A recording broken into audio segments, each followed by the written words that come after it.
Hey YouTube, Craig from ATT, back again with another product review, and this time it's an RGB Bluetooth soundbar from Creative, and it's called the Sound Blaster X Katana.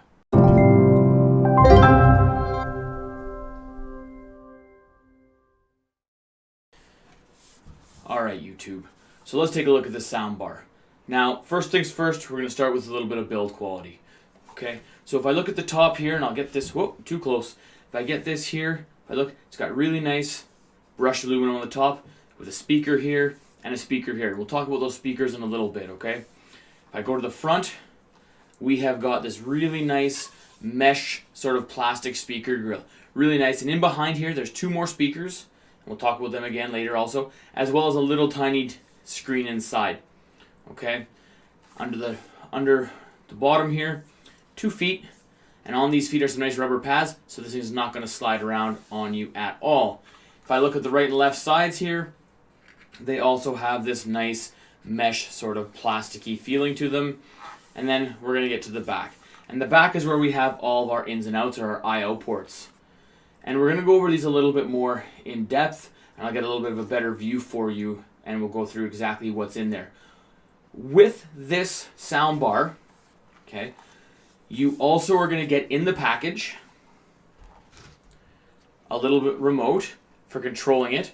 Okay, so you can do all your sources, you can do all of your volumes up, volumes down, power on, all that kind of stuff with this remote. A nice little added feature if you are not going to be sitting right beside it. So if you're going to use this for your PlayStation 4 or just as a TV, soundbar, sorry, you can use this little remote so you don't have to be sitting right beside it. That's really nice.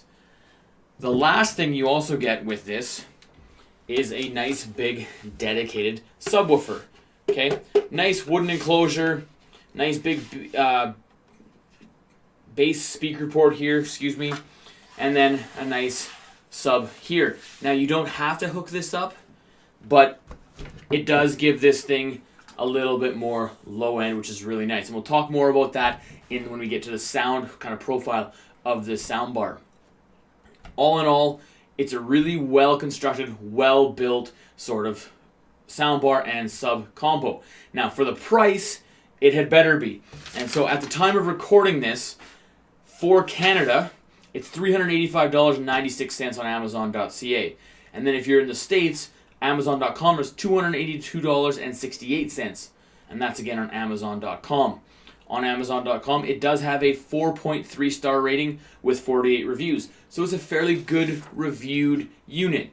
But if you're paying, you know, around the 300 American to 400 Canadian, you're hoping you're getting a good product. And I'm here to kind of break that down so that you know if you're going to spend this much and invest it in your sound, you are going to get what you pay for. Okay? So again, build quality, I'm going to give it a thumbs up. Really nicely built. One thing I haven't told you about yet is the kind of magic behind this. So underneath, and again, a lot of people are going to hate this, and they think that RGB in anything is an absolute waste of money and time. And you know what? I'm going to disagree with those people.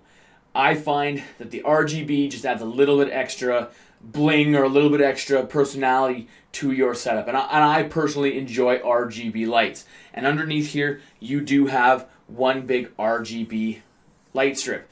Now, I tried to capture this on my current video setup. Unfortunately, it just does not like it. It's so hard for me. I don't know why. I got to do some research and figure out how to make it so it'll show up for my next videos. But for this one, I just can't show it. But it looks really, really nice. You can have the wave, the breathing, the solid color. It just adds that panache. And you know, when people out there ask me, like, oh, what's the point of RGB? All it does is look fancy. It doesn't matter. I always say, like, you know, you buy a new car and you get those fancy rims put on the tires. They don't really do anything. They just make it look a little bit nicer. Same thing here with the RGB. It just makes it look a little nice, gives that underglow effect, and that, to me, is kind of worth the money. Now, the other thing I want to talk about in the overall aesthetics of this thing is back here. So this is going to be our I/O ports. Okay, so on here, I have my micro USB, and I'll get a little bit closer. Okay, my micro USB connection over here, and that's going to allow me to hook it to my PC. Beside it, I have my USB type A port. I can use this to play music files. This is not a USB pass-through. You cannot hook up a mic, or sorry, not a mic, a mouse or a keyboard or anything like that. It's just for a data stick for audio. Beside that, I have an optical cable. So if you want to use SPDIF or Toslink, I guess if you want to call it that way, if you want to use that for your PlayStation 4 or your TV, you can use this as well. It's not just for PC gaming, which is actually really, really nice. Beside that, we have an auxiliary in. So if you want a hard line, let's say a cell phone or a tablet, and use this for the speaker, that's also great. Now, bear in mind, this also does come with Bluetooth version 4.2. So you can wirelessly hook up your tablets or your smartphones, anything like that, to this as well. And we'll go over that here in a couple seconds, okay? Beside that, I do have a headphone or a headset for gaming connection, a 3.5 millimeter jack. So you can plug into that, and you can use this basically as an external sound card. Beside that, I have a dedicated mic in. So if you have just a 3.5 millimeter mic, so it's like a mod mic on your headset, you can plug that in there independently. Then we have our sub connection. You do not need to use this with the sub like I said earlier. You can just have this as itself if you don't want that sub. And then beside that, we have our power connector from our power brick. Okay, so this is the back there. Now on the top, we've got some buttons, and these glow once it's plugged in. I have my SBX button.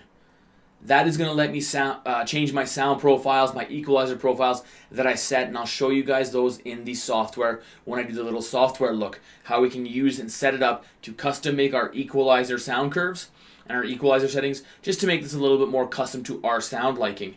The source, so do I want it a computer, do I want my auxiliary, what do I want it, do I want my mic in, things like that. I have my up and down volume button, and then I have my power and Bluetooth pairing button. So once this is plugged in, you hold that, it'll start blinking. Once it starts blinking, you can pair up a cell phone, a tablet, anything with Bluetooth on it, and it will work wirelessly through this soundbar. So all in all, a good little set of connections. Now this is where I get into one of my only gripes about this. And I'll take you back to the back end of this. On the back here where you have your headset and your mic in, and as well I guess your USB flash drive storage, I think this is an absolute terrible place to put it. If this is underneath your monitor and you want to plug in your headset, you have to pull it out, flip it over, line it up, put it in, back down, put it back. Okay, I think that is a very poor place to hide it underneath this ledge at the back. Creative, if you're out there listening, try to find a better place to put it. Even don't put it behind the ledge. Put it flush mount would be considerably better, or on even one of the sides. Okay, if you don't have anything plugged in, it's still going to look aesthetically pleasing, I think, but just the way that you have to connect into these is a little bit cumbersome, and I'm always scared I'm going to drop this thing when I plug my headphones into it. So, again, creative, please, on the Katana version 2, change the placement of some of these back here. Okay, so here is the look of this software that the Sound Blaster comes with. It's the Sound Blaster Connect software. And you'll notice here I have 4 different presets already loaded on my speaker. It's installed. So if I take this speaker somewhere else, I can now go through those 4. I also have a bunch more down here, a little bit lower, depending on what I want to do. So Dota 2, Neutral, Night, Overwatch is one, and then I can have a personal one if I want. To the right of this, I have Gaming, Total Immersion, a new realm of audio. Okay, and I have my lighting tab, so I can turn this on and off. And we will go into this lighting tab here really quick. I can show you kind of all the different lighting setups that we can do here with our Aura reactive lighting. So I can make it go with my music, a wave rainbow, solo orange, wave ice blue, pulsate red, wave fire, wave green, and wave blue, Aura, mood yellow, and then personal setting. And I can set these in the motion if I want just a solo color, if I want the aura, sort of the glow, a wave, a pulsate, a mood, or a cycle. I can set up my direction, and I can also set the color I want in anything in the RGB spectrum. So there's tons of customizability, for this. And then the speed as well.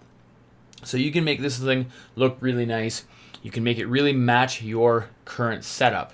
Okay, back to the dashboard here. I have my EQ, and I can set this. If you're one of those people that likes to set your EQ, you can set this up and down and really fine tune it. Have the bass go more or less, depending if you're one of those bass heads, which is totally cool because I am sometimes too. Set with the treble. Got your acoustic engine, so you got your immersion, which is the virtual surround sound. A crystallizer, okay, just makes the music sound as good. It just kind of brings out a little bit more of the treble is what it does. Smart volume, and that's going to stop any spikes in volume. You know how commercials usually get louder than the TV show? This will reduce that. And then dialogue plus, that'll just help with that dialogue coming out. Okay, and I can do those all in here as well. Come down here, I have the voice, so I can have some noise reduction for my microphone, echo cancellation, and then I can use it also to voice morph. So if I click on that, oh, nothing's going to happen here. Hold the phone.